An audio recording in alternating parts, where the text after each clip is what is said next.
एक बार देवी सत्यभामा ने देवी रुक्मिणी से पूछा कि दीदी, क्या आपको मालूम है कि श्री कृष्ण जी बार बार द्रौपदी से मिलने क्यों जाते हैं? कोई अपनी बहन के घर बार बार मिलने थोड़ी ना जाता है। मुझे तो लगता है कि कुछ गड़बड़ है।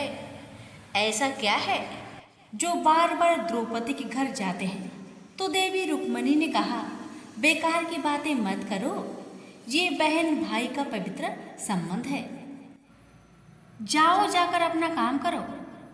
ठाकुर जी सब समझ गए और कहीं जाने लगे तो देवी सत्यभामा ने पूछा कि प्रभु, आप कहाँ जा रहे हो? ठाकुर जी ने कहा कि मैं द्रौपदी के घर जा रहा हूँ। अब तो सत्यभामा जी और बेचैन हो गई और तुरंत देवी रुक्मिणी से बोली, देखो दीदी, फिर वही द्रौपदी के घर जा रहे हैं। कृष्ण जी ने कहा कि क्या तुम भी हमारे साथ चलोगी?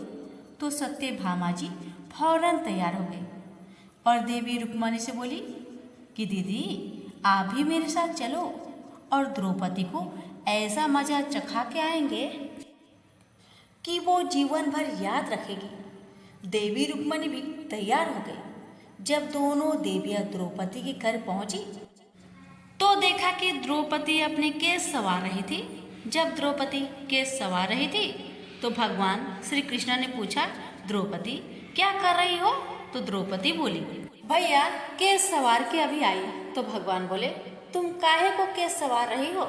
तुम्हारी तो दो दो भाभी आई है, ये तुम्हारे केस संवारेंगी। फिर कृष्ण जी ने देवी सत्यभामा से कहा कि तुम जाओ और द्रौपदी के सिर में तेल लगाओ और देवी रुक्मिणी तुम जाकर द्रौपदी की चोटी करो। सत्यभामा जी ने रुक्मिणी जी से कहा, बड़ा अच्छा मौका मिला है, ऐसा तेल लगाऊंगी कि इसकी खोपड़ी के एक एक बाल तोड़ के रख दूंगी।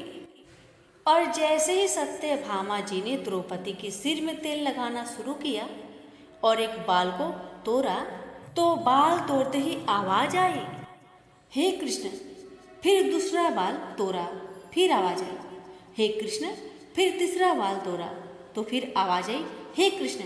सत्यभामा जी को समझ नहीं आया और देवी रुक्मिणी से पूछा, दीदी आखिर ऐसी क्या बात है? द्रौपदी के मस्तक से जो भी बाल तोड़ती हूँ तो कृष्ण का नाम क्यों निकल कर आता है?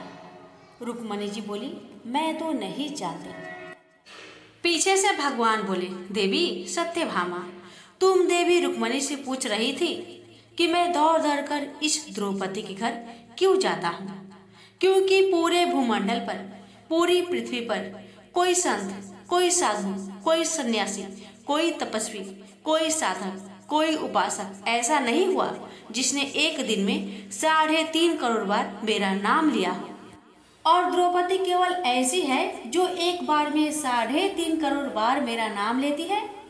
प्रतिदिन स्नान करती है, इसलिए उसके हर रूम में कृष्ण नजर आता है और इसलिए मैं रोज इसके पास आता हूँ।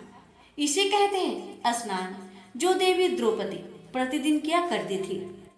हम जो हर रोज साबुन, शैम्पू और तेल लगाकर अपने तन को स्वच्छ कर लिया, इसको केवल नहाना कहा गया है। स्नान का मतलब यह है, हमारे शरीर में 3.5 करोड़ रोम क्षेत्र है।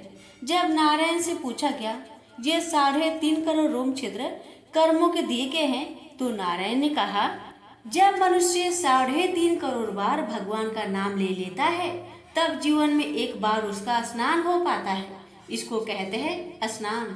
श्री कृष्ण का नाम तब तक जपते रहिए जब तक 3.5 करोड़ बार भगवान का नाम ना जप ले। जय जय श्री राधे कृष्ण जी।